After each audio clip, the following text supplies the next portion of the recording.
Yabra, if you want to go ahead and start recording as well. Perfect.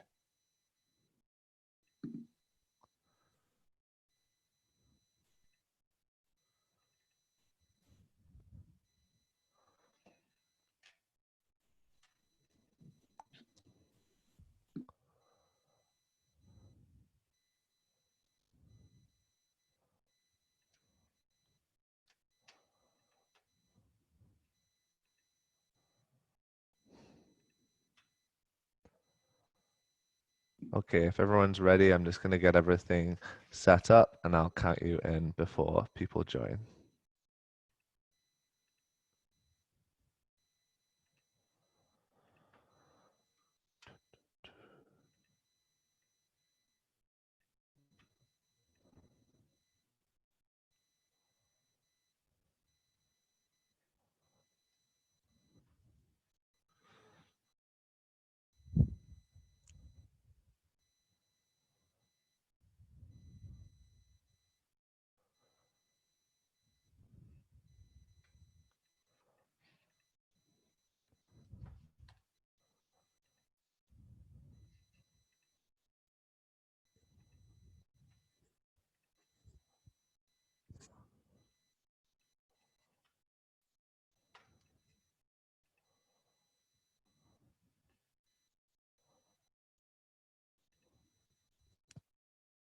Okay, just getting ready to go live now.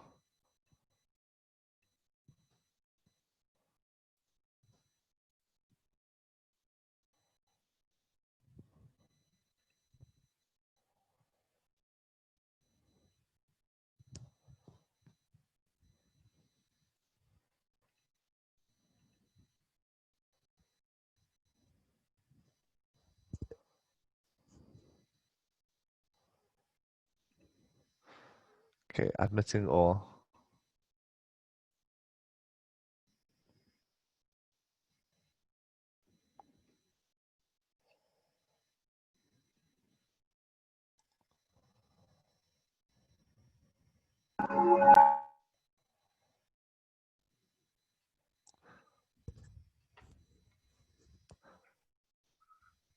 Good morning, everyone. We will be getting started in just 1 minute.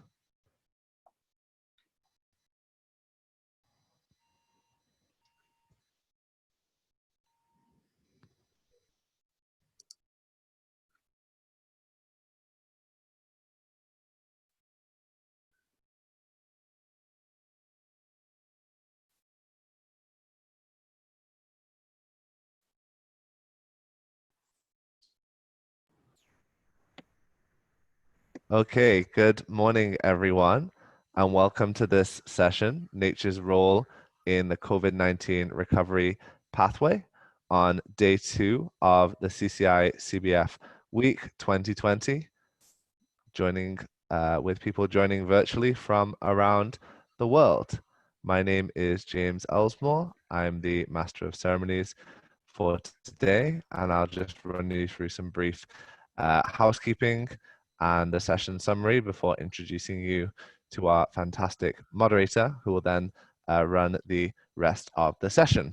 As you might have noticed today, this session is run in a slightly different format than normal because we're using meeting mode instead of the normal webinar mode. So in that case, would encourage you to make sure that you are muted throughout. We have a large number of people joining, close to 100 in the session so far and growing. And the idea is that you can actually choose whether to see everyone, but while people are talking, if you see in the top right-hand corner, there is an option to click either speaker view, where you'll just see, hopefully, me, or you can choose gallery view, where you will see everyone. So feel free to change between gallery view and speaker view as needed to suit who you'd like to see. We are recording this session and also live streaming to Facebook, so do be aware of that. And there is interpretation available. If you click on the bottom row, you have the choice to listen in French or Spanish. If you're listening in English, that's fine. You don't need to click anything. But if you'd like to listen in French or Spanish, do go ahead and click there. Firstly, I'd just like to do a poll. So in the meantime, I can already see people introducing themselves in the chat. Please do go ahead and introduce yourself in the chat, typing your name, organization, and the country you're joining from. And I have just shared a poll, which hopefully you can join. But in the meantime, I can see Trinidad, Haiti, British Virgin Islands, St. Lucia, Washington, D.C., Kingston, Bahamas. I'm missing some, I'm sure. Panama, Grenada, Dominican Republic, Barbados.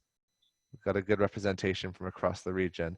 And I can just see now that most people have answered the polls. Curacao is also here.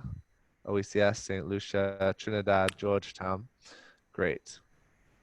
And you'll see from the poll that we have around 50% of you represent an NGO, 12% representing international cooperation organizations, 11% represent foundations, 16% in the academic sector, and 12% in the private sector, and that 68% of you are from the Caribbean and others joining from around the world. Fantastic. So as I mentioned, this session will be slightly different because we're using meeting mode. One important thing for you to know is that we will be having breakout groups. I will explain these fully later on, but if you have filled out the form that you were asked to in the previous email, then we'll ensure that you are put in the correct breakout room. Otherwise, if you haven't had a chance to fill that in, you will be assigned randomly. But one important thing to note is please make sure that you've changed your name to match that you filled in the form with, so we're able to make sure that you're assigned to the correct room. I'll be here throughout. If you have any questions, please do drop them into the chat. But now I'd like to introduce our moderator, Safiya Sawney, who is Caribbean Policy Lead at Ocean Unite. Over to you, Safiya. Thank you, James. Welcome, everyone. Welcome to day 2 of the Caribbean Challenge Initiative and the Caribbean Biodiversity Virtual Week. I am thrilled to moderate today's session focused on nature's role in the COVID-19 recovery pathway. As James has said, my name is Safiya Sawney, and I am the Caribbean Policy Lead for Ocean Unite. We have a fantastic group of panelists and breakout group facilitators for today's session. For those unfamiliar with Ocean Unite, we are a group of experts, leaders, thinkers, and strategists driving positive change for people and planet. My team and I are honored to join the organizing team for this year's CCI-CBF gathering. We are living in unprecedented times. Over the last few months, we have all experienced some form of lockdown as a result of the swift expansion of the global pandemic that is COVID-19. For many around the globe, COVID-19 has upended their way of life and livelihood.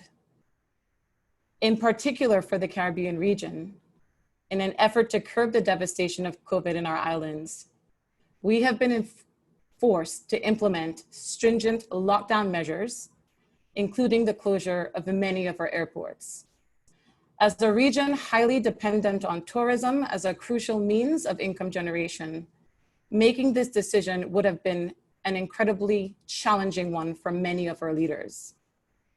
Tourism generates well above $49 billion towards the region's GDP, as on average, about 25 million tourists visit the region annually. A recent UN brief that assessed the economic impacts of COVID has surmised that Latin America and the Caribbean are now suffering some of the highest rates of transmission, especially our Latin American colleagues. UN Secretary General Antonio Guterres has stressed the need for small island developing states within this region to not be excluded from global assistance, further stating that the international multilateral response needs to be extended to middle-income countries in order to support building back better. In light of this, today's panel will stimulate a discussion on the potential role of nature in the Caribbean region's recovery from COVID within the context of the mission of the CCI and the CBF to enhance conservation and preservation of the region's natural capital, in particular our oceans. We will first have a panel, followed by a session featuring 3 breakout groups. Now, I am delighted to invite Dr. Didacus Jules, Director General of the Organization of Eastern Caribbean States, to open the panel. Dr. Jules has headed the OECS since 2014 and has extensive regional and international experience on both social policy and organizational transformation. Dr. Jules will share on the challenges ahead for Caribbean states in their economic recovery following COVID-19, including how regional integration will be fundamental to include nature as a central piece of the recovery process. Dr. Jules, I now give the floor to you. Thank you very much, Safiya. I'm just going to share my screen. Are you seeing my screen? Yes, we can see it. We can see your screen. Okay, great. So pandemics, climate change, natural disasters, all of these things emphasize the interconnection of health, environment, and the natural resource base, social and economic well-being and stability, and they further highlight our vulnerability as small island developing states to external shocks. It's therefore vital that our citizens and our institutions recognize the need to recalibrate socioeconomic development and the health of the environment. This pandemic has provided the opportunity for nature to catch a breath of relief from the intense pollution and degradation. The abrupt closure of borders to contain the contagion with all of the consequential shutdown of air transport, the cessation of all but the most essential economic activity has brought the global economy to a sudden halt. In China, where the first lockdown occurred, carbon emissions fell by 25%, coal use fell by 40% at China's 6 largest power plants. The world transport system in normal times accounts for 23% of global carbon transmissions, while the driving and aviation contribute 72% and 11% of the transport sector's greenhouse gas emissions. This hiatus in our environmental transgressions has only been a pause triggered by the pandemic. We must therefore be mindful that in the rush to make up for the economic contraction resulting from the pandemic, we do not further degrade the environment by ramping up unsustainable production and consumption practices. It has been recognized that the recovery efforts for COVID-19 must revolve around sustainable practices and a green transition. This is an opportunity for a greener approach, for without a resilient natural resource base, economic sectors cannot survive. Tourism, agriculture, health, and manufacturing are all dependent to a large extent on healthy, reliable natural resources.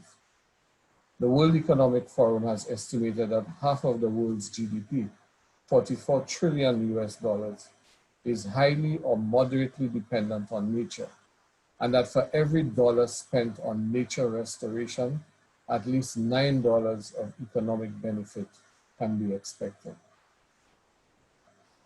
Internationally, there is a growing coalition clamoring for a different way of doing things, urging the development of an inclusive green economy and calling for nature to be high up on the agenda for building recovery in a post-COVID world.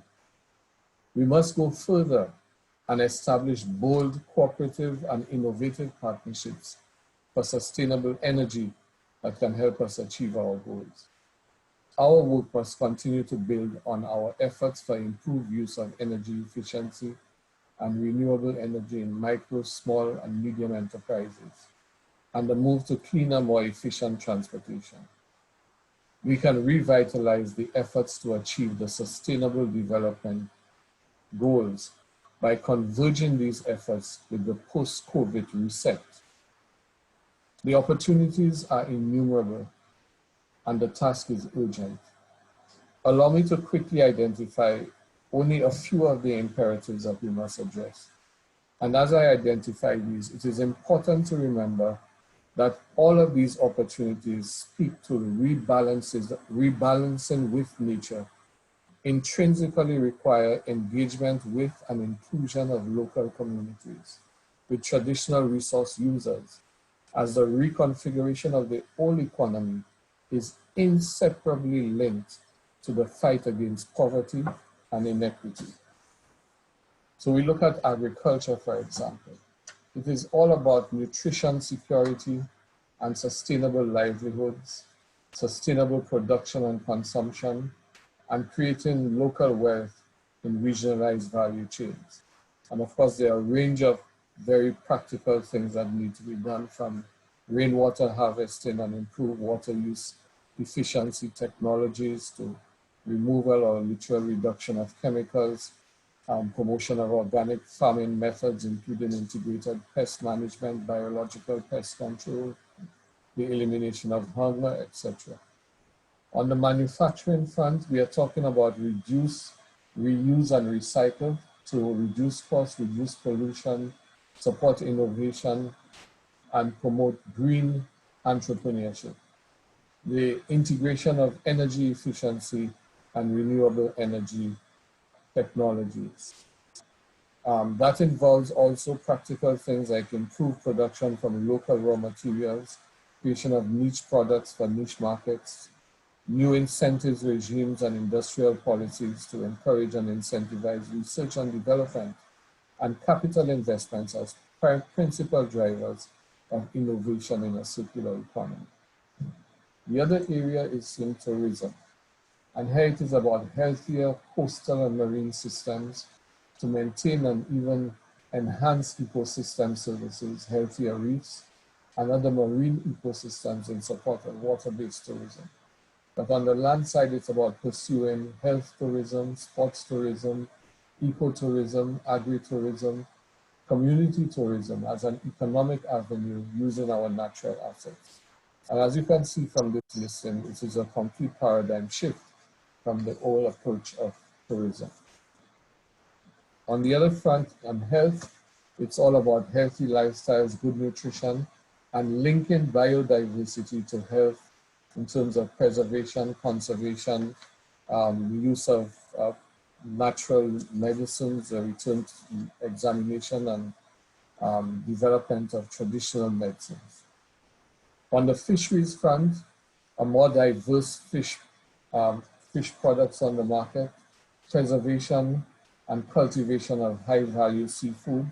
We have been talking at the OECS with UNCTAD about the possibility of cultivation in the sea of high-value foods such as lobster, sea egg, sea moss, skunk, which are all in danger of decimation, with the idea that a portion of each production quota would go back into the wild, but at the same time provide viable livelihoods for coastal communities who have traditionally lived off these species.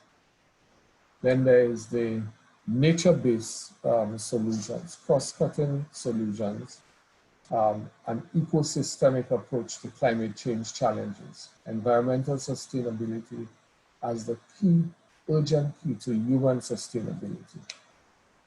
At this crossroads of human civilization, we face a confluence of factors: climatic, epidemiological, industrial, technological, somewhat akin to the dilemma of Robert Frost's poem, The Road Not Taken, where he's talked about two roads diverging a yellow wood.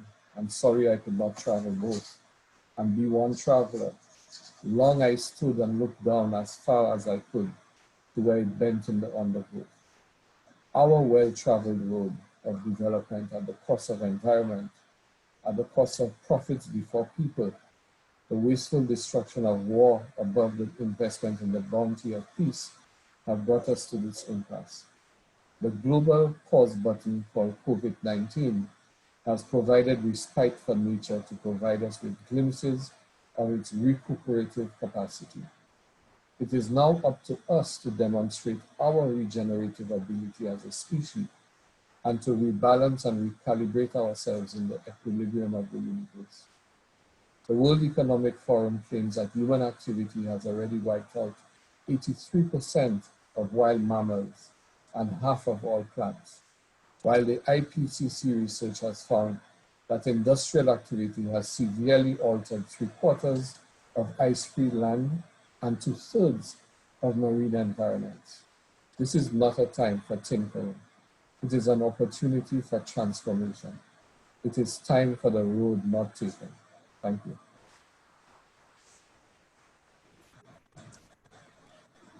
Dr. Jules, thank you so much for the inspirational words and for really honing in on some of the key issues here. I'd like to echo the focus on transformation, of taking the road less traveled, in the words of Robert Frost, and this idea of a paradigm shift. I think that we've seen that COVID has provided nature the opportunity to bounce back.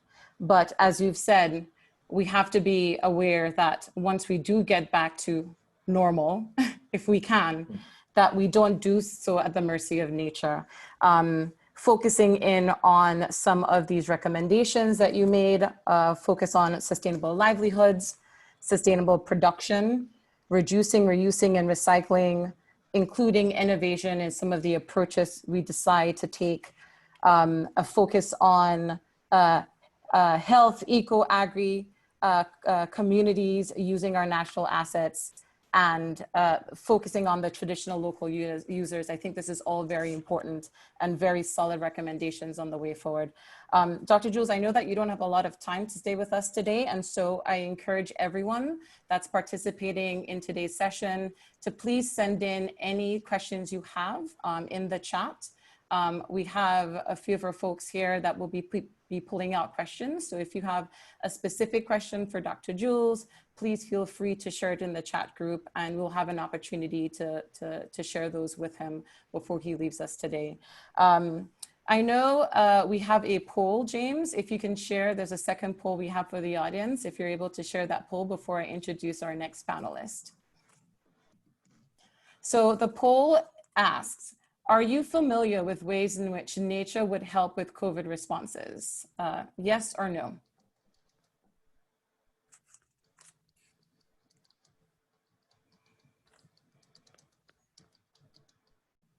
All right. I think we're waiting for answers to come in. We'll just give it another 5 seconds and then I'll Great. stop the poll and share it. Okay. All right. Okay, sharing it now. Excellent. Okay. It looks like we have a good bit of the participating audience that are familiar with some of the responses, nature-based responses to COVID. And so I think it will make an excellent foundation for good discussion. Our second panelist today is Therese Turner-Jones. Therese has been IDB's country representative for Jamaica since 2013. In 2017, Therese was promoted to General Manager of IDB's Country Department Caribbean Group.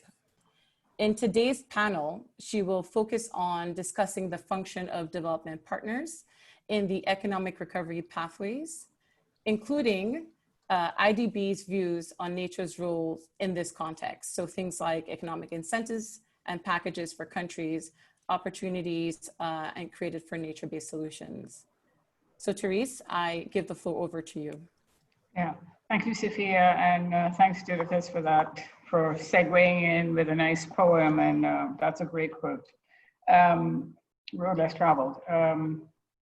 I am going to try to make this as interactive as possible, although, I mean, the questions will come from the audience, but I want to tie in a lot of Safiya's introduction with what Didacus also presented by talking about the nexus between nature, biodiversity, and what we're currently going through and experiencing with the pandemic, as well as linger a little bit on the challenges of food insecurity, which is now a big issue for Latin America and the Caribbean, and in the Caribbean in particular.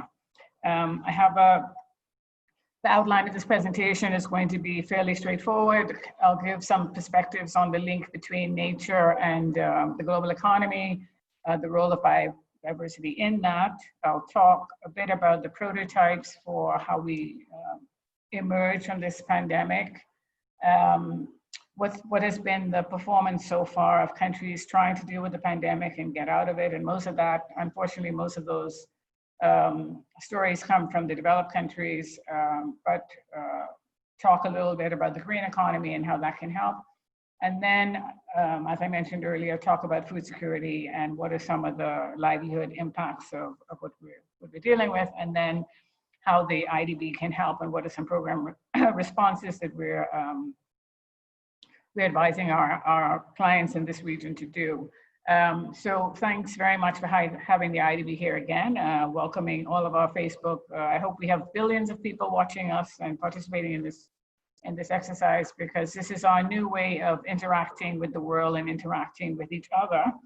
But I think one thing that we've learned over the last 5 months as an organization is that the business must continue, and we have to find ways to continue doing that. So when we think about nature, one could really say from an existential point of view that all of nature contributes to GDP output and our economic activities. But we know, and everybody knows this, that at least half of the world's GDP is moderately or highly dependent on nature.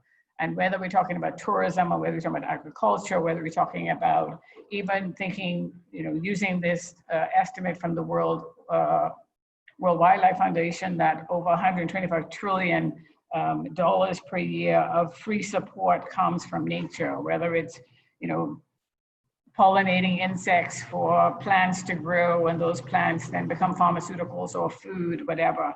And we have about $44 trillion worth of economic value being generated from nature.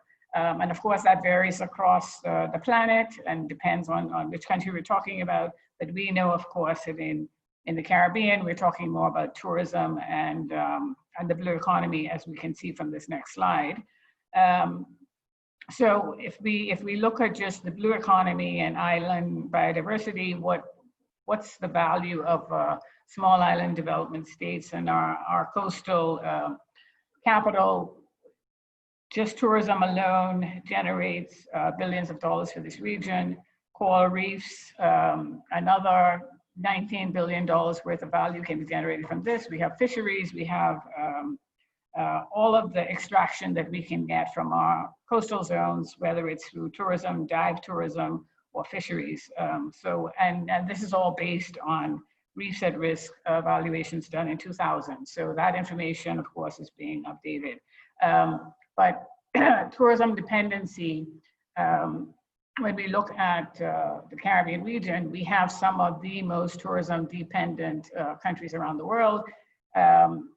So some 35 countries in the Caribbean that really rely on this industry. And because of this pandemic, that means that these countries are being severely impacted. But up to 40% or more, depending on which country it is. The Bahamas has one of the highest, Aruba has the highest tourism dependency index of all the countries that we evaluated just earlier this year. But we know that tourism is a very significant aspect. What are the top five? The top five global risks around the world are associated with biodiversity risk, and they are environmental. And if you look at the top right-hand corner, you can see that biodiversity loss is considered one of the top 5 global risks in terms of perception of GDP risk, what's threatening our economies, what's threatening us as people living on a planet with finite resources. So this link between, next slide, the link between biodiversity and public health, we know from not just previous pandemics, global pandemics, but we know from the epidemics that strike across the globe all the time that there is a link between biodiversity and public health, whether it's SARS, whether it's MERS, whether it's COVID-19, HIV. We know that there's a relationship between biodiversity and public health. And this information comes to us from WHO, from the US CDC. 60% of infectious diseases originate from animals, and 70% of emerging infection diseases originate from wildlife. And we're living this right now, and we know that those risks are tending to increase as opposed to decrease in the coming years. what we're finding in terms of the way the world is thinking about these issues, whether you take the World Economic Forum or private sector organizations like Bain and Company, but the conversation is definitely around how do we generate a recovery out of this pandemic based on, on the environment, on a green recovery. So can we think about energy that's less dependent on fossil fuels and with less carbon emissions? What can we do with our oceans to generate energy? All of this discussion is now happening because we're forced to do it in this amplified situation of global risk and extreme economic challenges at the moment. When we look at the COVID-19 fiscal recovery packages, and I mentioned that mostly we have information now coming out of the US, coming out of the UK, and coming out of other developed countries. What are those pathways and where is the money going basically in this recovery? Unfortunately, only a certain percentage, while we would like to think that countries will be thinking about moving more in the direction of protecting the environment and focusing on climate change. We know that because of ideological reasons as well as political decisions, some of those decisions are not being taken in the way that we would like. So we need to be careful because some of the only 27%, next slide, only about 27% of all of the resources currently involved in the COVID-19 stimulus are actually, we can attribute to some green measure. So whether it addresses climate change or biodiversity or environmental management. So that suggests to us that there's a lot of work left to be done. And in particular, when we think through the implications on the environment, what comes to mind, especially for Latin America and the Caribbean, is to focus on agriculture and food security. Next slide. So there are several dimensions of food security, as we know. First of all, this is the basic availability of food, the food supply. What we've found in this particular pandemic is there have been disruptions in the supply chain. And so some countries are put in more vulnerable situations than others because those supply chains have been disrupted because international trade has been disrupted in this particular case. Then there's the issue of access, financial and physical resources to obtain food. If countries are experiencing balance of payments difficulties, foreign reserves difficulties, those supply chains and the ability to access international trade to get food becomes a problem. The quality of food and the use of the food to make sure that the population is having a healthy diet and a nutritional diet is of importance.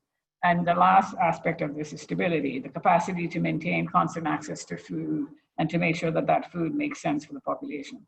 What we think could be useful is to adopt an approach that thinks about the food system as a development objective. So it's not just about having maybe access to cheap food, but maybe that food is not nutritional enough. So focusing on food availability, food access, and food use. And in doing this, having a broad stakeholder engagement in terms of food. And I think women play a very important role in this because we know that women as head of households are responsible for feeding their families, mostly, not entirely, but mostly. And the extent to which we can empower women to be more educated about food availability, what to eat, how to consume, how to maximize their resources to buy the best food would be really important. So this is a very, very important aspect of dealing with food insecurity. When we look at the data, we know that food insecurity has been increasing across this region in recent years. After 42 million people experience hunger on a daily basis, 180 million people live under some food insecurity, and poverty is increasing, and it's now up to 30% across Latin America and the Caribbean. With COVID-19, there are estimates coming from UN ECLAC that poverty will increase to about 35% and extreme poverty from around 11% to 14%. This is an incredible challenge for the region. And we know, of course, that the lowest quintile households in our region will experience the most hunger. And we've done our own survey in April, May of this year, which showed that 40% of households in Latin America experience hunger, and almost 50% of all of those households have shifted from eating more nutritious meals to meals that have either less protein or less healthy. And that is from research that we did with Cornell in April and May of this year. In terms of the food supply, of course, their risks vary according to the type of country and where the country is. In the Southern Cone area of Latin America, those are net food producing countries. Think of Brazil, think of Argentina, whereas in the Caribbean, we are net food importers. We don't produce a lot of food that we can consume, and not a lot of agriculture is present in the Caribbean. So producers of staple commodities, producers of primary, of perishable goods such as fruits and vegetables are in very short supply in our region. And if you look at this particular chart, the Caribbean has some of the most food import dependent countries in the region across Latin America and the Caribbean. In fact, of these 1, 2, 3, 4, 5, 6, 7, the 8 countries in this chart, only Guyana and Suriname are actually net food producers, and not across all groups. So for Guyana, we know that Guyana is a rice exporter, and there's a surplus in rice. In terms of fruits and vegetables, Suriname, but other countries, as you can see from this information, we're incredibly dependent on the rest of the world for our food. What about agriculture production, if we think about that? COVID-19, one would think there would be a mad rush to see how much more we can be producing, but actually we're expecting agricultural production to decline. So 54% of producers and qualified informants estimated a decrease in production.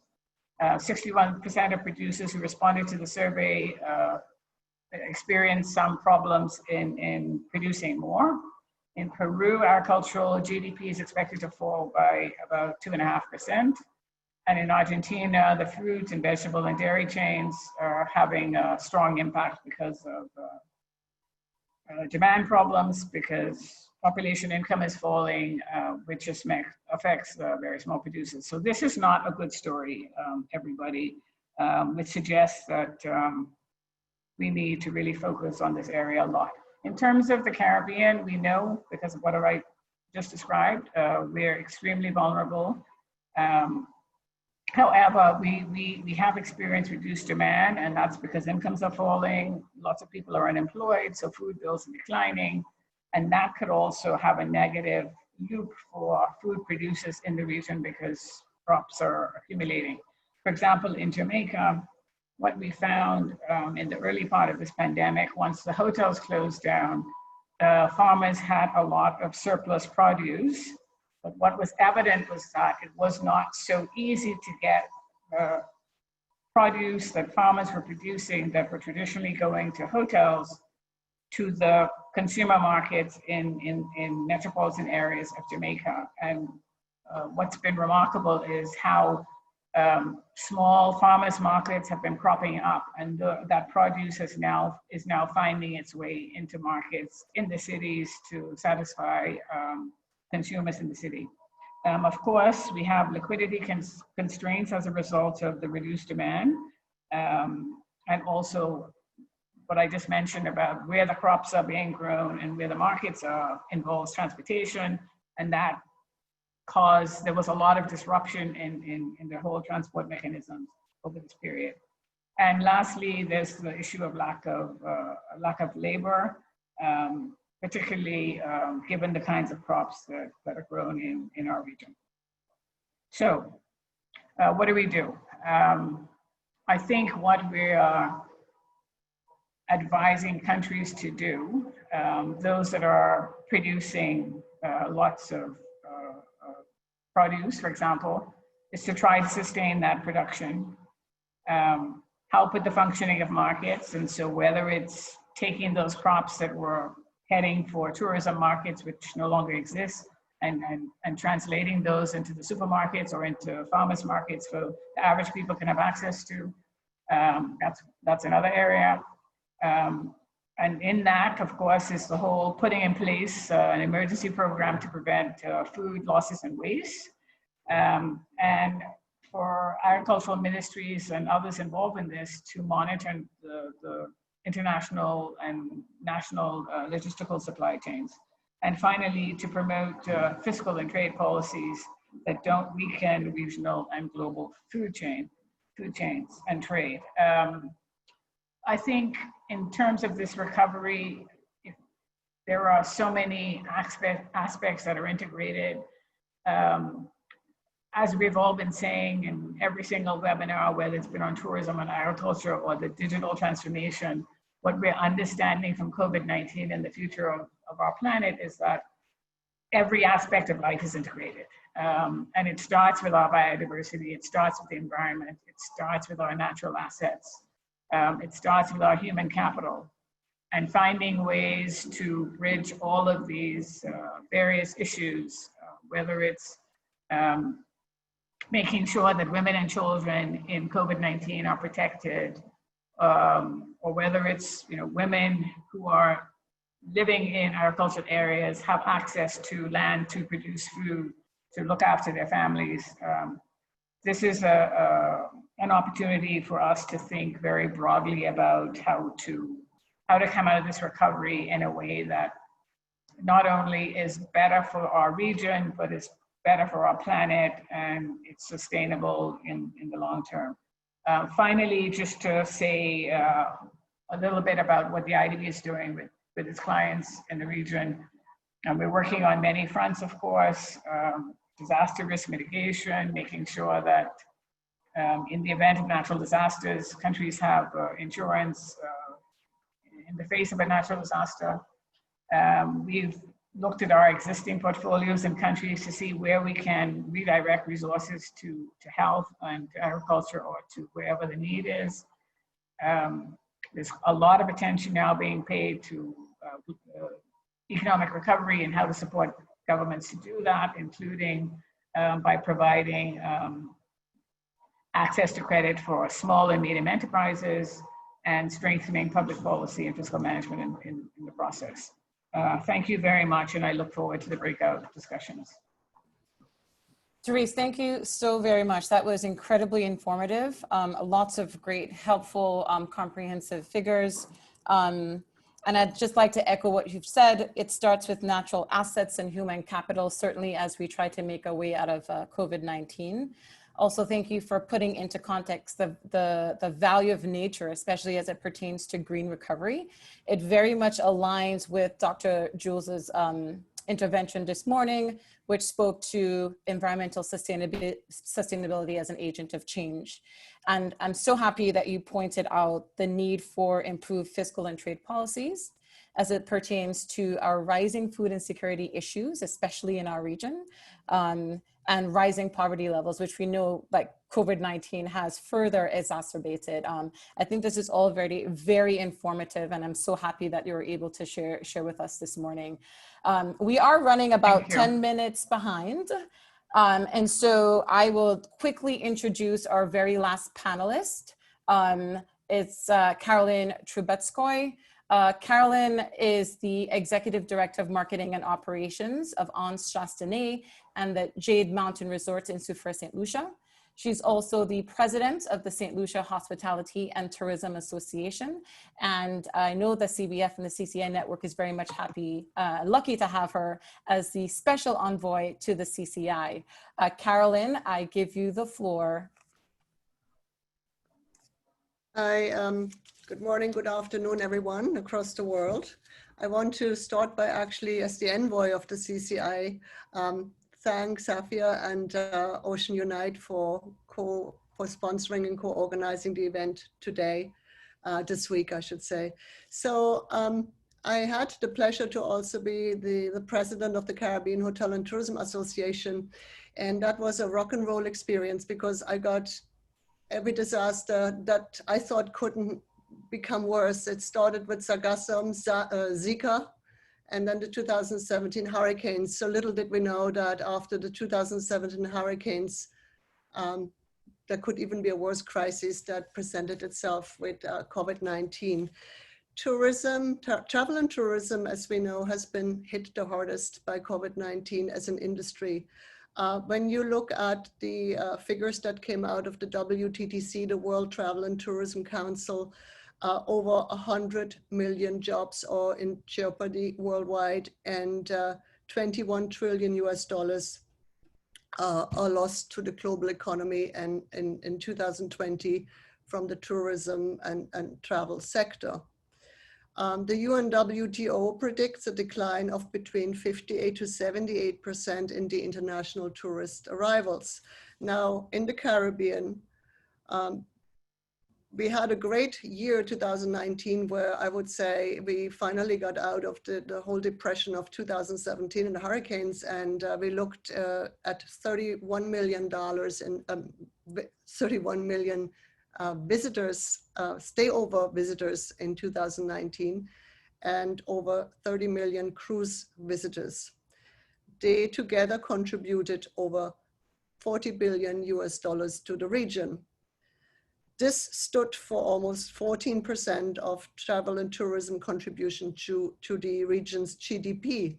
But as you have heard from Therese, I mean, we are the most tourism dependent region in the world.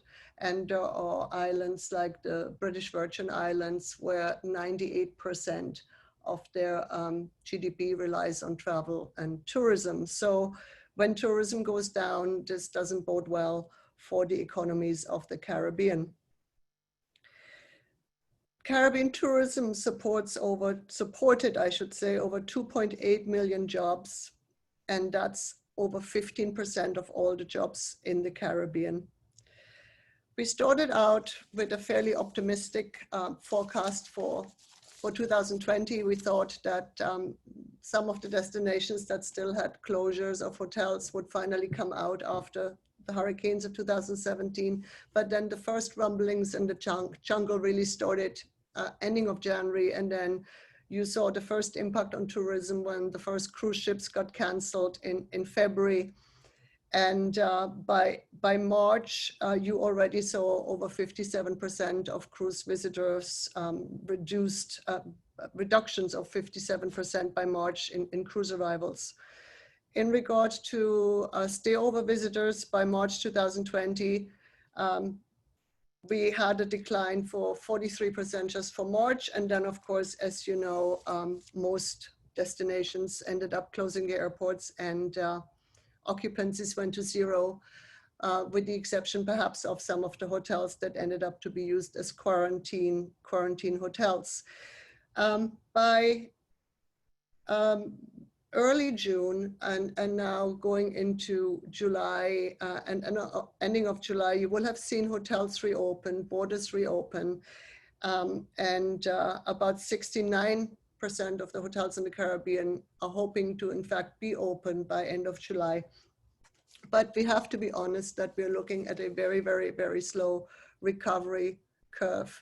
I don't have to quote the daily news to you. I think we're probably all a bit fed up with CNN right now, because it's just, we would like some good news, but sadly the situation is so fluid that you know, all I can tell you is that the recovery curve is anticipated to be a very slow one, and for 2020 we're looking at least a decrease in visitor arrivals of 50%.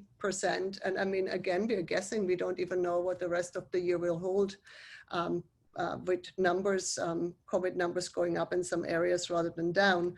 The same for cruise. I mean, you know, if we're looking, I quoted you approximately 30 million visitors stay over, and also cruise visitors, and you have to be prepared for 50% less minimum.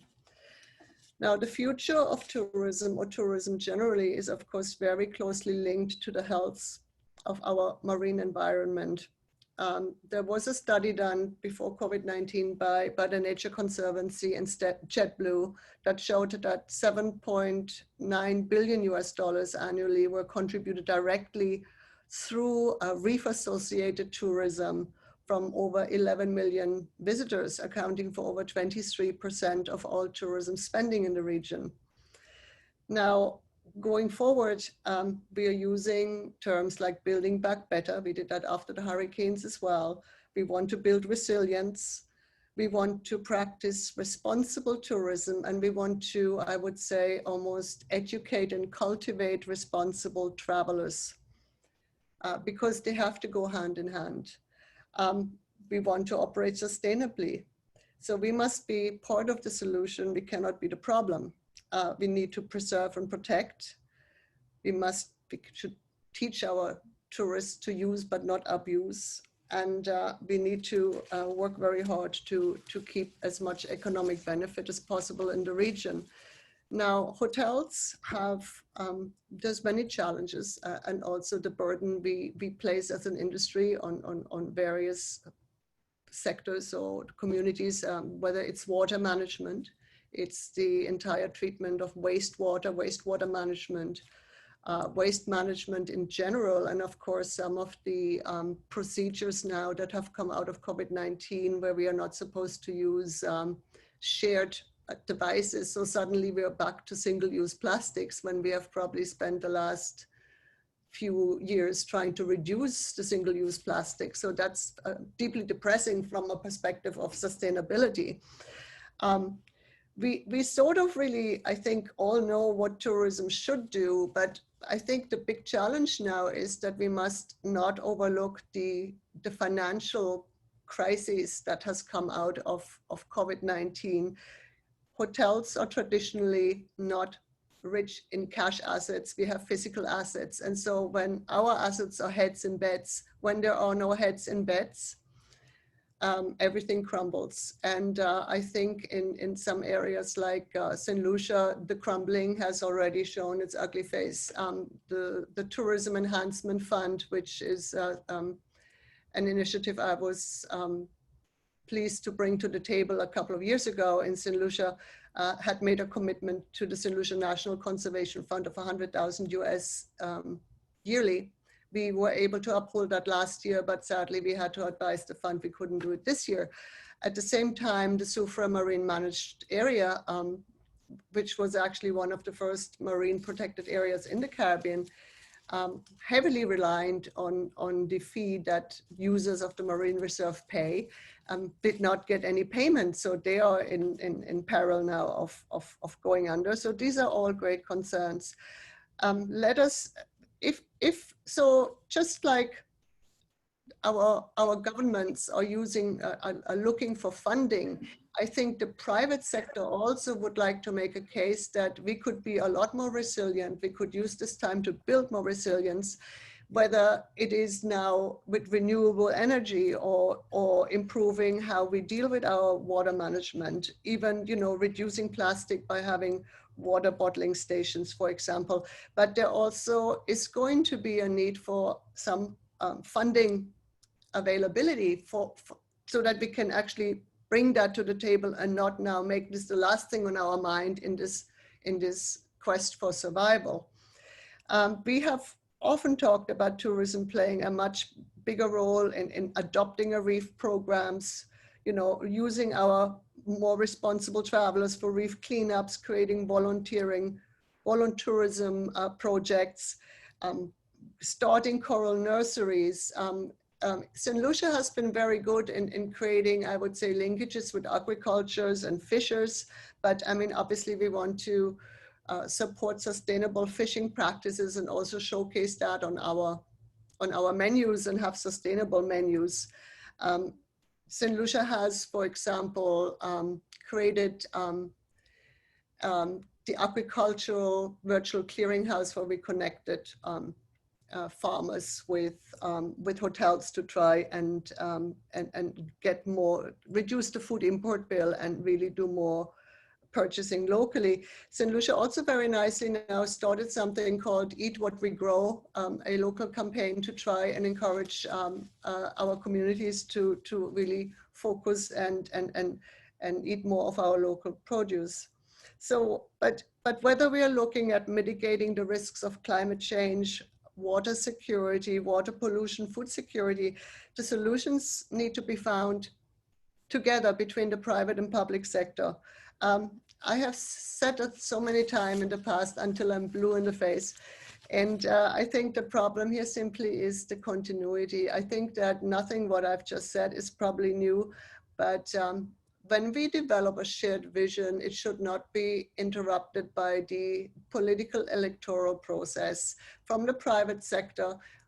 If we have a shared vision of what tourism should look like in the future, then we need to create a framework that allows our sustainable tourism warriors, I don't even want to call them ambassadors, they got to fight, warriors, to be out there and work together. And that cycle should not be interrupted every 5 years, because I really feel if we have the continuity, we can get somewhere together. I also feel that very often our conferences are academic, and they don't include enough of really the sector that is a concern or could also be the solution, which is tourism. So I think that we all should really look at how we could better communicate with tourism, possibly even create a sustainable tourism summit on each island. I know we do that regionally, but honestly, you need to bring it down to a more bite-sized event. And just do that continuously and create a consistency to be able to get us and give us that tourism of the future that we all want to see practiced. And that's my contribution. Thank you. Thank you, Karolin. I think you did a wonderful job of putting into perspective the impacts of COVID on the tourism in our region at present, and have challenged us to think of sustainability, ecotourism, building resilience, and including innovative practices as solutions to build back better. I love the use of the terms Eat What We Grow, and I love that St. Lucia has started that program. Hopefully we can see that reverberating in the rest of the Caribbean. And also the term use and not abuse. I think this is something that should be integrated into any sort of marketing campaign that we use in our islands. But more importantly, the idea that we need to have better communication with those sectors that could be part of the solution, like the private sector, and having consistency and warriors outside of the political electoral process. Thank you so much for sharing those ideas with us. We are running behind time. Well, we don't have that much time left in the first part of this session. And so I think there's about time for one question for each of the panelists. And I will start off with a question for Dr. Jules. Dr. Jules, where do you see the Caribbean diaspora in the mix? This was a question that was submitted by one of our participants.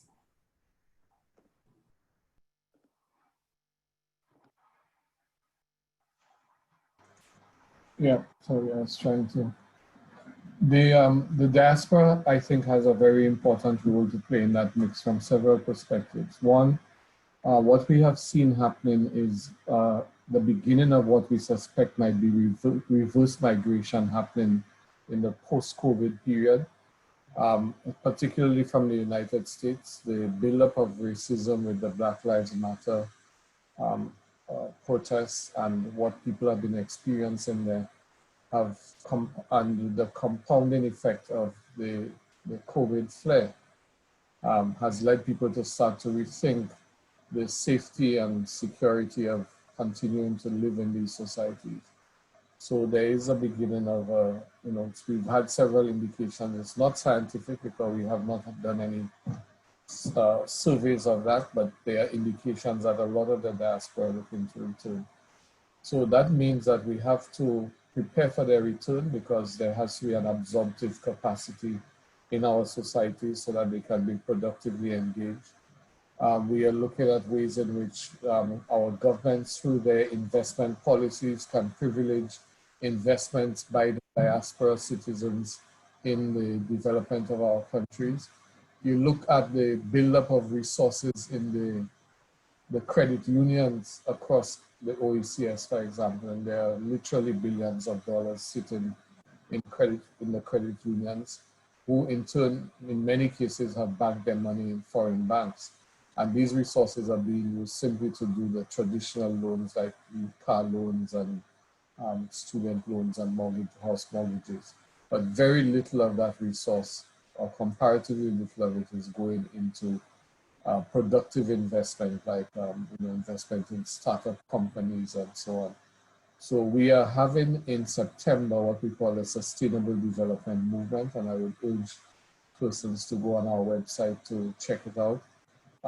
There's going to be a major event that will lead to the legacy impact of which will be all of those transformational changes, revitalization of the stock markets in the OECS,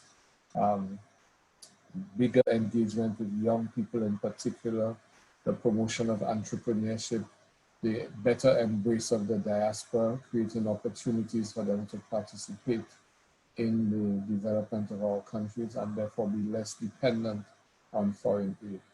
So the diaspora, in short, has a very important role to play, and I think we are only limited by our imagination in terms of the ways in which we can facilitate this. Dr. Jules, that was very well said, and I'm sure that the participants appreciated the answers to the questions as much as I have. I think the other panelists could potentially also respond to this question, and so I'll move on to Therese. If you can also respond to the question that was asked to Dr. Jules on the role of the diaspora, especially given the comments he made about opportunity for investments.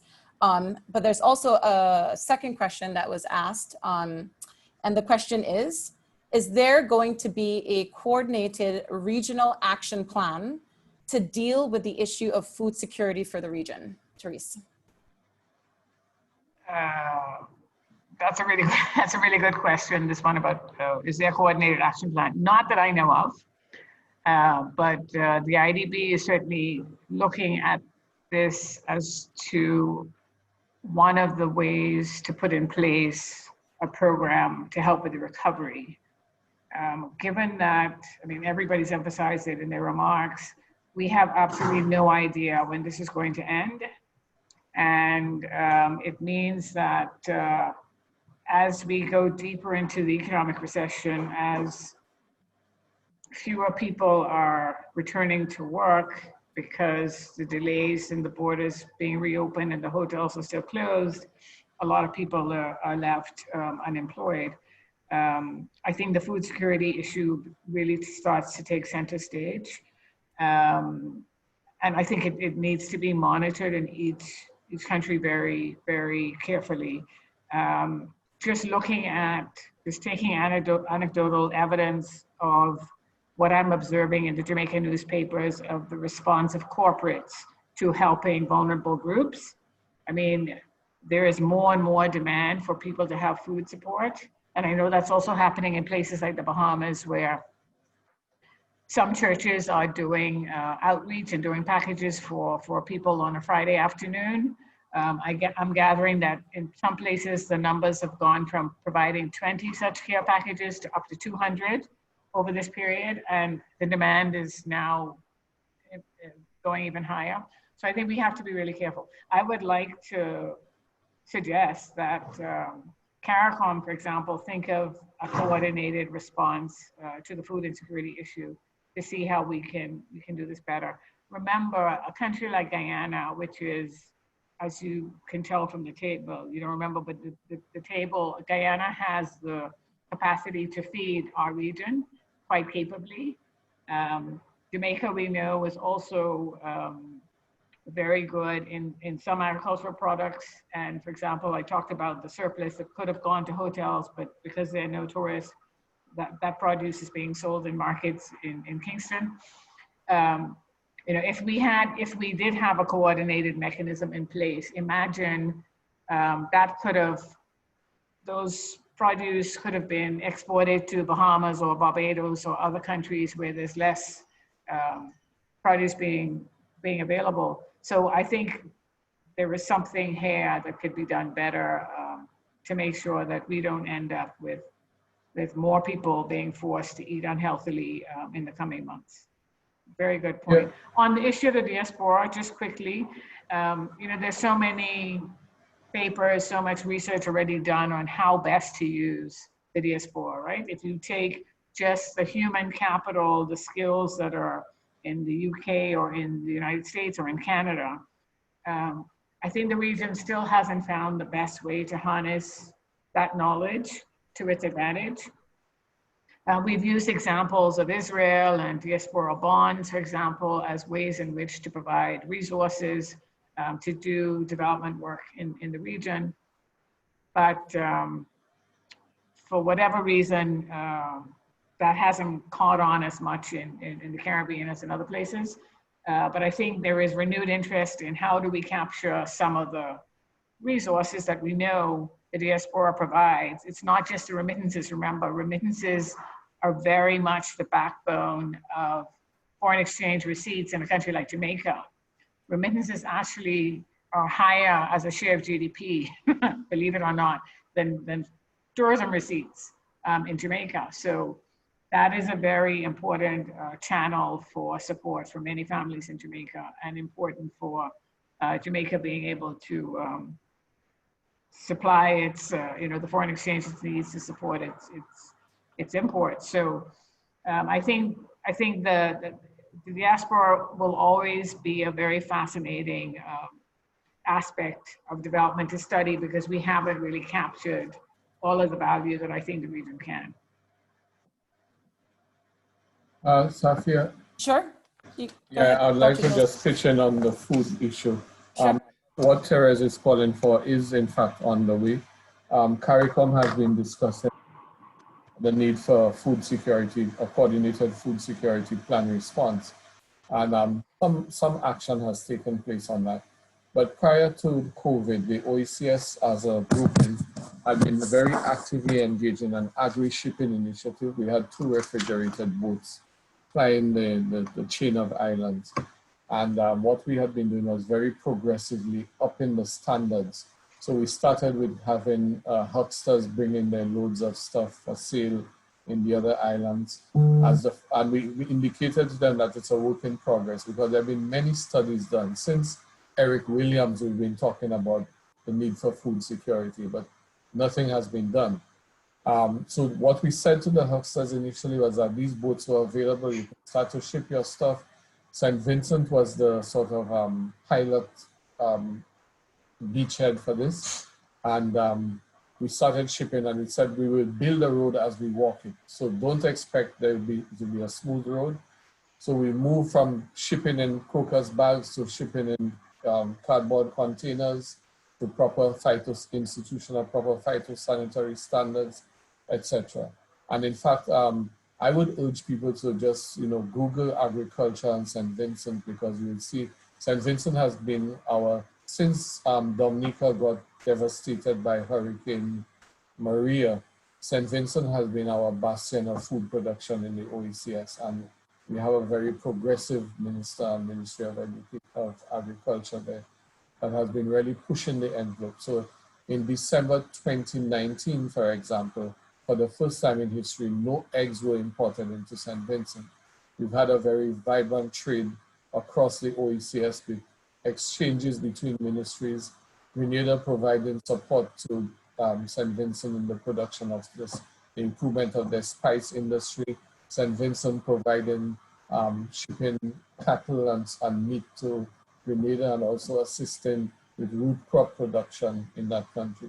So it's a very vibrant space. And as I said, for us, one of the quote unquote blessings of COVID is that the things that we've been talking about but have taken a pedantic approach to doing, we've had to do in a transformational way in the shortest possible time. The downside, however, of the regionalism that Therese spoke about can be illustrated in this example. At the start of the COVID pandemic, St. Vincent literally had control of the market for bananas, export of bananas into Barbados. When the discussions took place at the CARICOM level about the need for boosting agricultural trade, Suriname, obviously, people talk about Guyana, but Suriname is well placed as well to provide, local food and so on to the rest of the region. Suriname also owns its own shipping assets. So that same week, 2 boats, Surinamese boats, went into Barbados loaded with bananas that instantly booted St. Vincent out of that market. So it's not just a need for a coordinated approach. The special needs of the smaller islands need to be taken into account. And there has to be some protection given for the farmers, because ultimately it's not just about substituting food imported from the United States with food imported from Jamaica or Guyana. Granted, it would boost regional trade, but there has to be also the restoration of agriculture as an engine of wealth in rural communities in the Caribbean as a whole, in Jamaica, in St. Lucia, in Montserrat, no matter what your size is. And that will require some very careful coordination of what are we going to produce, how is it going to be distributed, what are the opportunities so as to preserve the interests of small farmers and rural folk in this. And I think this is such a great discussion that's happening now, and it's a shame that we don't have more time. But I'd like to be able to include Karolin into the discussion. But before I do so, Dr. Jules, I wondered if you're able to share more about the sustainable development movement that you spoke about that's happening in September, if we're able to share some of that invitation with the participants, and maybe you can respond to whether some of these topics that we've been discussing today will be included as part of the agenda of activities. Karolin, if you're able to also respond to that question in the diaspora, but there's also an additional question that came in. The question is, are there any plans to generate intra-Caribbean travel and welcome our Caribbean diaspora who have been looking to visit their homeland? And I think this goes back to the point that Dr. Jules is making on sort of this reverse migration, given some of the issues that the folks are experiencing right now in places like the United States. So, Karolin, I think you're still on mute. Sorry. Okay. So let me begin with the intra-regional travel. Again, even before COVID-19, this was a very intense discussion, because we realized that we are really not doing ourselves a favor as a region.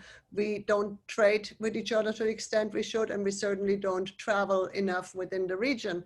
As Dr. Jules will agree, he knows it's all to do with these high airfares and also with perhaps not the right type of transportation available regularly enough. So what we wanted to see is, what we want to see in the region is more airlift, but on smaller aircraft. So you almost want to, I wouldn't call it a bus system, but it's the same thing. So you're allowing people to move quicker and more often or frequently on more frequently frequent schedules across the region.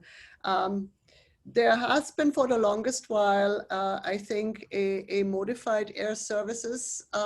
Is it an agreement or adaptation or something that is with CARICOM? And I think it addresses the 4th and 5th freedom rights. And I think if we could get more airlines to service the Caribbean at more competitive prices, that would certainly help us with interregional travel. Also high-end ferry, fast ferry services across some of the islands.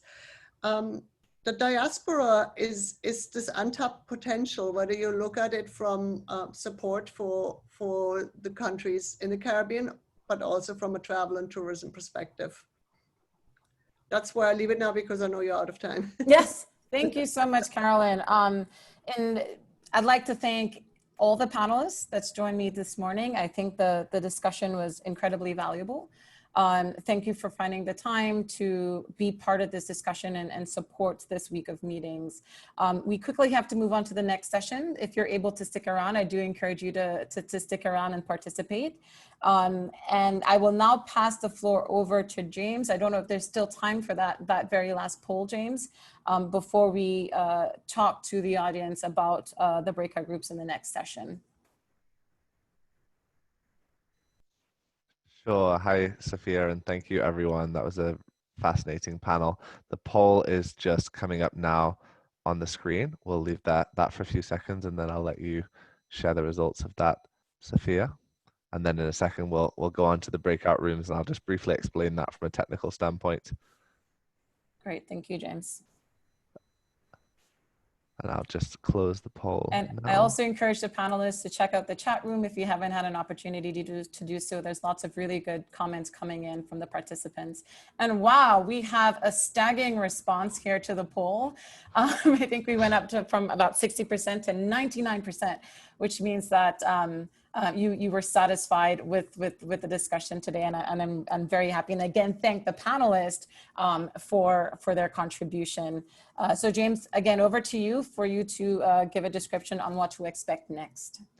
Great. Well, thank you. The next session will be a split up into 3 different breakout rooms. If you've not used breakout rooms before, all that means is you stay within the same meeting. You don't have to leave the Zoom. And the meeting will divide into 3 sub-meetings. For those of you who have filled in the form, you should be automatically placed into the meeting that you chose. For everyone else, you'll be randomly assigned. If you have very strong opinions about the meeting that you've assigned or you've been assigned into the wrong place, then you can leave that. But just a word of warning, it might take up to 5 minutes or so to reassign you to the correct one. So we encourage you, unless there's a really strong reason for that, to stay in the meeting that you have been assigned. So we will have in each of those breakout rooms a moderator. So group 1 is the role of nature in the tourism sector recovery, and that will be moderated by Kim Halbich from the St. Vincent and the Grenadines Hotel and Tourism Association. Group 2 will be the Sustainable Food Systems for Food Sovereignty, and that will be moderated by Dr. Vasantha Chase of the St. Lucia National Conservation Fund. And group 3 will be nature-based public policy responses, moderated by Dr. Lorna Innes, the coordinator of the UN Environment Cartagena Convention Secretariat. So the groups will automatically open, and there will be a warning 5 minutes and then a countdown when there are 2 minutes remaining.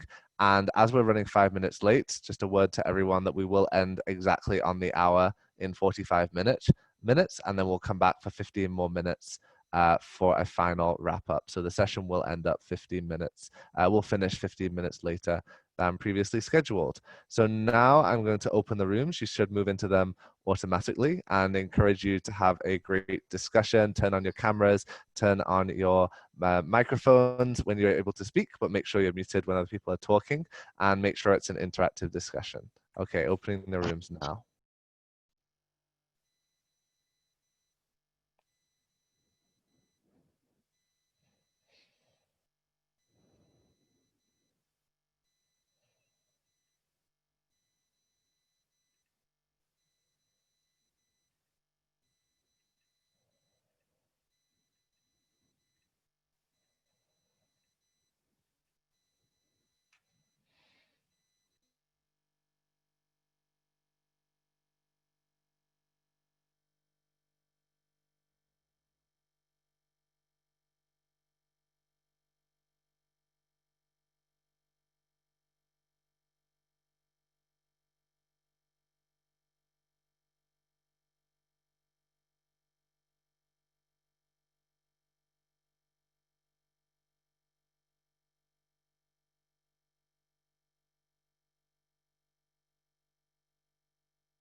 Hi, Benedict, Rosanna. If you want to tell me which breakout room you want to go in, I can assign you.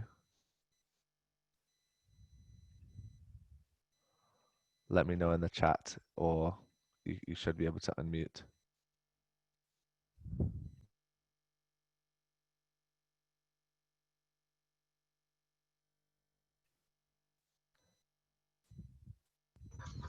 Hi, Eva. Hi. I was in the wrong group.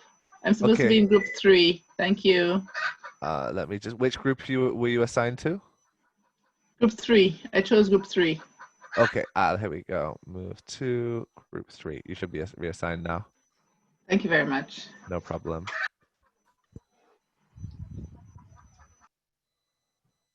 Hi, Craig. Yeah, man. I realized that earlier on, I wanted to go to group 2. Okay. Which group had you been assigned to I was originally? assigned to group 3. Then I made an error earlier on. So I want to go to group 2. Okay, 1 second. I'm reassigning you now.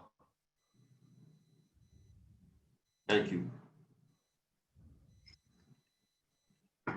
Hi, Jonathan. Can you hear me? Jonathan, are you there?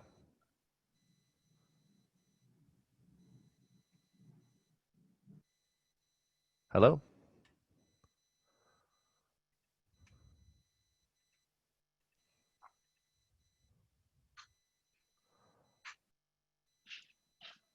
Hi, good morning.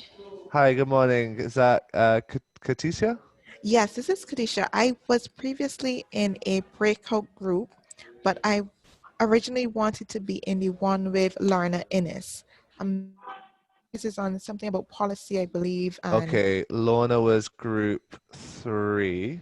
okay, Let me just reassign you now. thank you.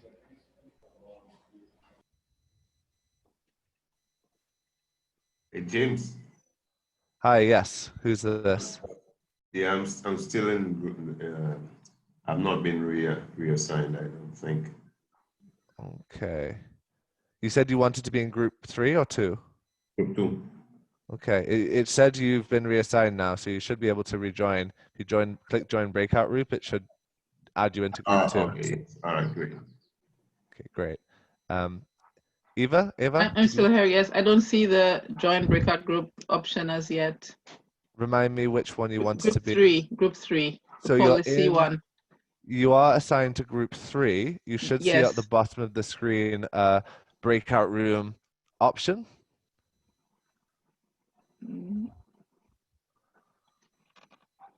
Okay. Okay. Found it. Okay, great. Thank you. No problem.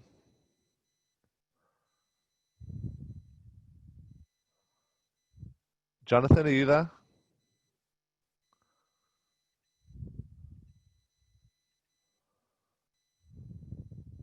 Jonathan or Katisha? Let me know in the chat if you're having any issues. I still have not seen the icon to relocate come up. Okay. Remind me, sorry, which group you were going into? Lorna. Number 3. Yes, group 3. Sorry, 1 second. Why can't I find you? Okay, you should have been reassigned. So if you just click join breakout room, it should take you directly into Lorna's group. Okay, once I see that, It should I be will there across join it. at the bottom of the screen somewhere, maybe next to where it says interpretation. Okay, no problem. Join breakout group. Okay, thank Find it great. Have a great breakout session.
Hello, Vivian. Can you hear me?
Hi, Sean, are you there? I just tried to unmute you. We're currently in breakout groups.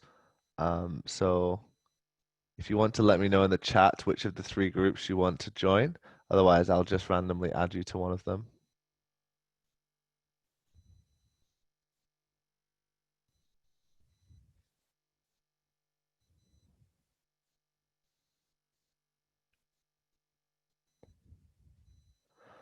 Sean, Dion, and Phil, I've just seen that you've joined.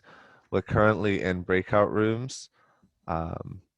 If you'd like to let me know which of the 3 rooms you want to Yeah, join. thank you. I had to leave for a few minutes. I was interested in the breakout on sustainable tourism. Okay, great. Let me just add you into that now. And you should see at the bottom of the screen an option to join it. Hi, this is Dion. Sorry, I just need to step out for a while and then I'll be back later. Okay, no So worries. that's Just why I left the room. let me know and if you need to be added back. Okay, thanks. No problem. And then Sean, you said the policy room. Yes, let me add you in, or if you just join on another device, that's fine too, and I'll add you in when you come in on that device.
Hello, I can see someone from the Guyana Protected Areas Trust has joined.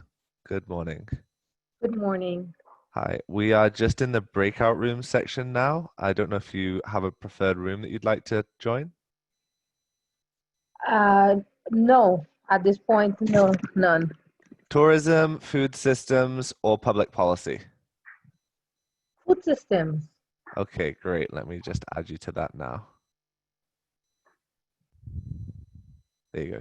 You should see an option to join it now.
Hello, Raheem and Alison. Are you both there?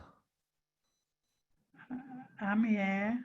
Hi, Alison. We're currently in breakout sessions.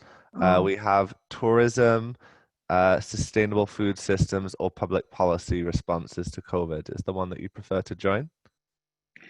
Oh, honestly, I was just hoping to hear the findings of the groups. Okay, we're running a few minutes late, so there's probably about 10 more minutes, and then we'll bring them back together. Is that okay?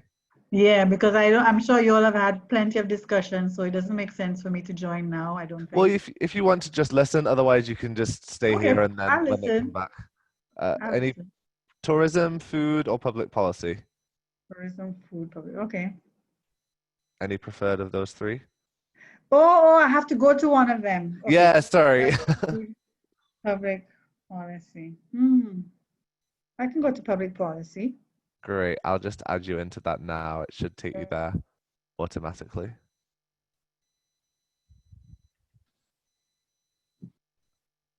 Hi, Amanda. Oh, hi there. Hello. We're just in the breakout rooms currently. Okay. Do you have one that you prefer to join? We have tourism, food, sustainable food systems, or public policy responses. The public policy responses, please. Great. Let me just add you into that now. There we go. Hello, Laura. Can you hear me? Hello, I can. How are you? I'm doing well. How are you? I'm good, thank you. We're currently in the breakout rooms. We're running a few minutes behind, so there'll probably be another 10 or 15 minutes discussion there. You have the choice of the tourism sector, sustainable food systems, or public policy responses to COVID. Food systems would be great. Great, let me add you in there now.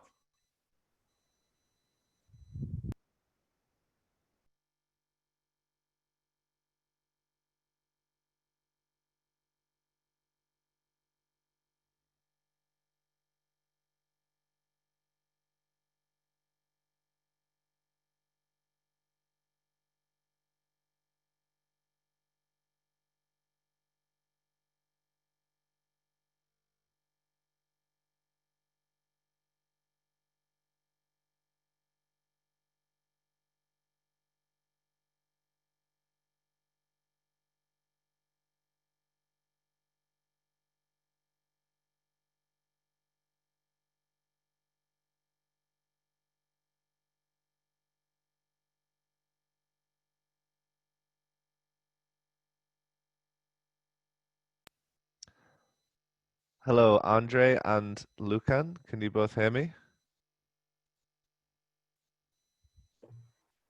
Hello.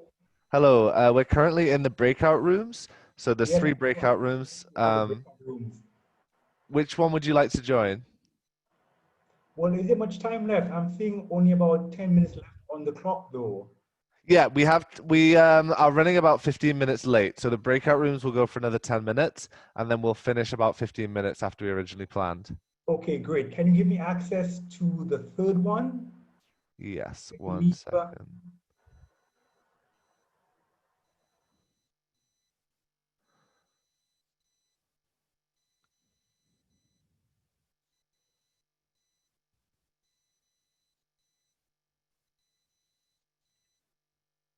Okay, so you should have access to that, and if you click at the bottom, you should see rejoin breakout room. Thank you. No problem. Andre, are you there?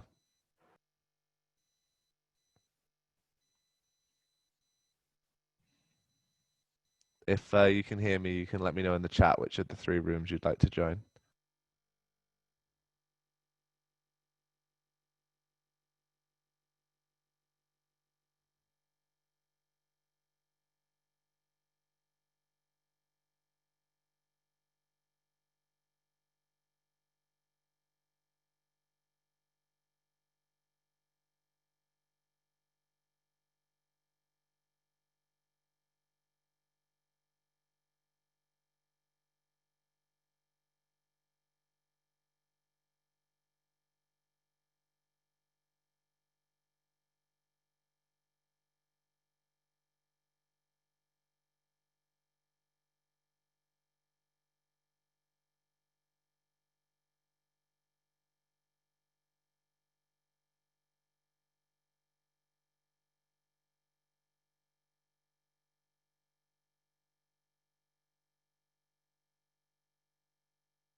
Hello, Jonathan, and I can see someone else who says GD.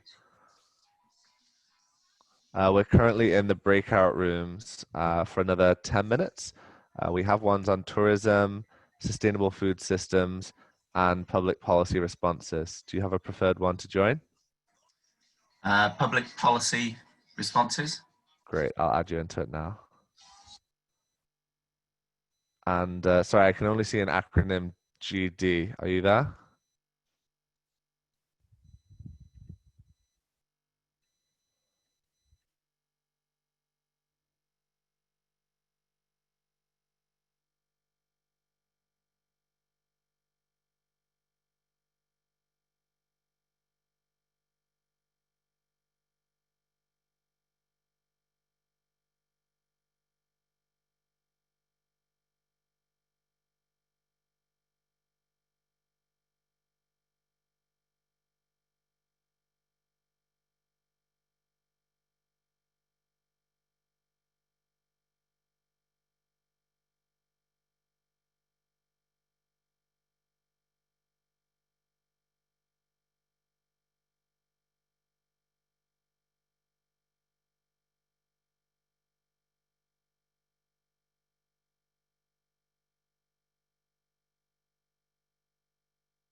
I feel we were thrown out of a very interesting session.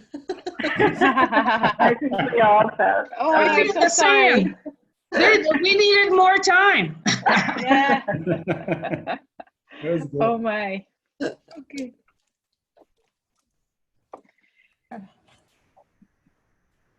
So I'm going to go first. Do you wrap up? Sure. Yes. Welcome back, everyone. And I'm inviting Kim to go ahead and give a summary of the discussions in her group, which focused on the role of nature in the tourism sector recovery. Kim? Okay, so just a few highlights. Thanks, Yaba, for organizing my life. Solutions, pushing for local and family enterprises, small farmers, markets, and hotels. Some promotions, promoting, sorry, I'm reading Yaba's points here. So promoting each Caribbean island, what they have that's different, but promoting together. Create this special rate, especially for those from the diaspora. So some of the hotels had a rate for CARICOM rate, but it was not extended internationally to CARICOM people, but this is a consideration moving forward. Caribbean Alliance for Sustainable Tourism to put forward, to work together now to market each, to have one voice in marketing. Diversify tourism products, and explore retirement tourism, allowing persons to come to retire in the Caribbean, make it a little easier for them or to volunteer and work. So these were some of the things that we discussed, and conservating more for retirement tourism. I'm getting a feedback. Are you getting it? Are you hearing? Just briefly, I think it stopped. To come to retire. Okay, great. Caribbean. I think the feedback is still there. We're just reminding everyone to just mute your microphones if you're not speaking. Okay, Kim, I think you can. So yeah, so and also to promote local herbs and fruits and produce, and another issue was the transportation between the countries, both in persons and in produce. So it has always been an issue, but we're hoping with the pandemic we have to step up and try and solve that problem moving forward. Kim, thank you. It looks like you guys had a really healthy discussion. Thanks for sharing some of those observations. I'll move on to Dr. Vasanta Chase. That group focused on sustainable food systems for food sovereignty. We have about 3 minutes. Thank you, Safiya. I'm going to ask Craig Henry to make the presentation. Great. So thank you, Safiya. Thanks to Dr. Chase for her marvelous presentation. We focused on, of course, the program that the NCTF's joint program of nature-based economic recovery, given the challenges that we observed along all the region of employment challenges, and we recognize that the solutions to that will lay in investing in agriculture, but not only traditional agriculture, but sustainable agriculture, agro-processing. But then the concept of responsible tourism also was brought up. The fact that you can have focuses on the local community. The NCTFs, 8 NCTFs together have put together a program that we're hoping that could attract support, financial support and technical support in order to implement this broad-based nature-based recovery program. We have also, in country, and I should mention, we gave an example whereby we are also promoting that among the agencies in St. Lucia so that we can get a joint program to make optimum use of the resources in St. Lucia in terms of the agencies, whether or not they're doing the ongoing programs or programs in the pipeline to support a nature-based recovery program in-house. So I know that there was interest in how it is that whether NCTFs are moving away from their mandate in trying to promote this economic recovery program, but you would find, and there is a total consensus that it is in alignment with our mandate, given that we're charged with conservation, supporting conservation programs, providing financing to private sector, local communities, and so on and so forth. And then one major point that was raised again was the fact that many of the groups, it has been a challenge in supporting groups, providing finances, giving projects, but then there's the issue of capacity within those groups to meet all the demands in terms of project implementation. And so again, the St. Lucia National Conservation Fund has made that a priority in terms of addressing that by working with the International American Fund to develop a program of support for incipient groups, ensuring that we really delve into how these groups are structured so that they can be of optimum use to their clients, whether it's at the community level, local level. And so, as well, the ultimate goal of supporting conservation and sustainable development and use of resources within those communities. I think that was well received, and I think that I know that the session was way too short to facilitate and explore the kinds of topics that we would have wanted to. So it's an excellent session, if I may say so myself. Great, Craig, that was very well articulated. And I wondered if there's any material that's available on that NCTF program that you referenced. If you can also share it with those participants that were not able to participate in your group, but it's good to know that you found good value in the discussions.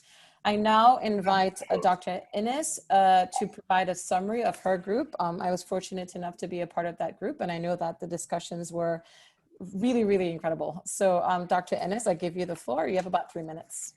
Thank you, Safiya. And they were so incredible that I know I'm gonna have a challenge trying to do this, do justice to this. So please forgive me in advance, group members. But I'm gonna use the privilege of going last among the 3 groups to point out that all 3 groups are focusing on the insular Caribbean coming to self-sufficiency and focusing on the ordinary man. I heard that from all the other 2 reports, and that came out very, very strongly in our group as well. That we needed an overarching governance review. Someone said we needed that. We need a new visionary focus that is not necessarily solely economic in nature and influenced by economic considerations, but we need to embrace a form of social democracy. We need to look at housing planning. We need to look at how we sell paradise, and we need to sell paradise to each other first in the form of intra-regional travel for holiday during this period. We don't know how long this period is gonna be, but we should not even be considering going on holiday anywhere else. Let's help each other. Someone also said that we needed to remember our Spanish and French neighbors in terms of Haiti and our Spanish-speaking countries. Stakeholder inclusion came up over and over and over and over. There was also an issue of addressing inequity in relation to where the tourism revenues goes and making sure that they are shared across the board. Everybody's gonna have less. So it is critical that that sharing occurs and less inequity than usual happens. We also talked about many of the causes of where we are, besides the COVID-19 situation, overpopulation, the fact that we need a behavior change today. We need to coexist with nature better than we have been doing. And our economic and financial systems must account for the critical dependency between nature and humans. We tend to separate ourselves from nature and put ourselves above nature, and that is not the case. And which is why we're now being beaten, because nature is fighting back and saying, that's not true. You're a part of me too. You're the wayward child that needs to get in line. We talked about about sharing in terms of agriculture, sharing in terms of food security. We can feed ourselves, we can vacation, we can take care of each other. It can be done, and Dr. Jules and others this morning also give us the tools to do this. So when we, individuals, we were also looking for solutions that we could implement today. It's holiday period. Where will we decide to go? Just because we happen to have a job, do we head for extra-regional, or do we support our intra-regional travel? So these were some of the very, very strong points that were made. I know there were others. I'm here looking in the chat, and my 3 minutes is gone, Safiya. Take care. Thanks. Dr. Ennis, very, very well articulated. Thank you so much. And I also agree there are very, very strong observations coming out of that session. So friends, we have reached the end of this morning's session. We will transition, I think, into a networking session this afternoon. But I'd like to just provide some closing comments. Today's session provided an excellent lens into some of the ways in which the Caribbean region should consider a recovery pathway that accounts for the value and enormous benefit of our natural resources. Dr. Jules urged us to look at environmental sustainability and green transformation as integral. Therese focused on the issue of food insecurity, in particular, the need for enhanced food access and food use, and spoke to the critical role that trade and fiscal reforms that account for present reality and the opportunities provided by COVID could play. Karolin gave us a snapshot into the impact of the dire impact of COVID on our region's tourism industry, and urged us to consider a tourism strategy that incorporates sustainability and green principles. You've just experienced these incredible breakout groups that tackled 3 important themes. I will not repeat the outcomes as we've just heard them, but I would like to thank our dynamic Caribbean women leaders that led the discussion within these 3 groups. I'd like to thank all the participants. Thank you for sharing this journey with us. And just in closing, we have an uphill battle ahead of us in the Caribbean region. This platform provided by the CCI and the CBF, triggering these discussions should and can lead to actions. I therefore urge all of you who participated in today's session to consider how you as an individual and how your organization can contribute to this change. I think many of our panelists and our group leaders agree that right now, opportunity does exist for us to be able to move forward, considering the role of nature in our region's sustainable development. I thank you all. And thank you so much, Safiya. It's been a fantastic session. I know there's lots of great comments in the chat, lots of people really enthusiastic, and I hope you'll join us for the next sessions. We'd like to just try, before you all leave, for those of you still here, whether you were a participant or a speaker, to turn on your camera, and we're going to try and do a group photo with all the participants. I can see some of you. That's great. Lots more people appearing. If you want to turn on your camera, and make sure to smile. Don't worry, I'll count you in. Permission. Need permission. Oh, okay. Let me just. If you need permission, let me know in the chat. I couldn't see who just said that. That was Authentic Caribbean, James. Yeah, if the other co-hosts can make sure those that haven't turned on their camera are given permission as well. If you can't, no worries. We'll just do this quickly. Thanks, everyone.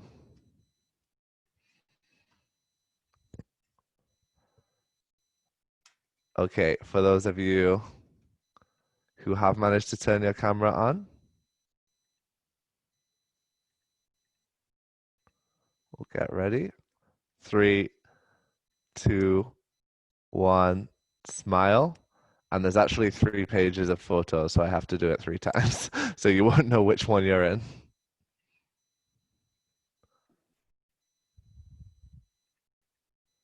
Three, 2, 1. There we go. And the third and final group. Thank you all. We'll try and do this in another session as well. 3, 2, 1. There we go. Well, thank you so much, everyone. This has been a really fascinating session. Don't forget that we have another session at the same time tomorrow. And this afternoon, if you weren't able to join us yesterday, we've been trialing this really new innovative platform called Remo, which allows you to have small breakout room sessions. And this afternoon sessions will be an opportunity to meet the leaders of the National Conservation Trust Funds. And so each table will have a representative of a different NCTF, and you'll be able to jump from table to table, ask them questions in small groups of 5 or 6 people, and also network with your other attendees. So hope to see you there. That session will be happening at 2 p.m. EST, and the session tomorrow at 10 a.m. EST is sustainably financing protected areas and effective management. So that's it for this morning. Thank you so much, everyone, and see you in the next session. Have a wonderful day. Goodbye.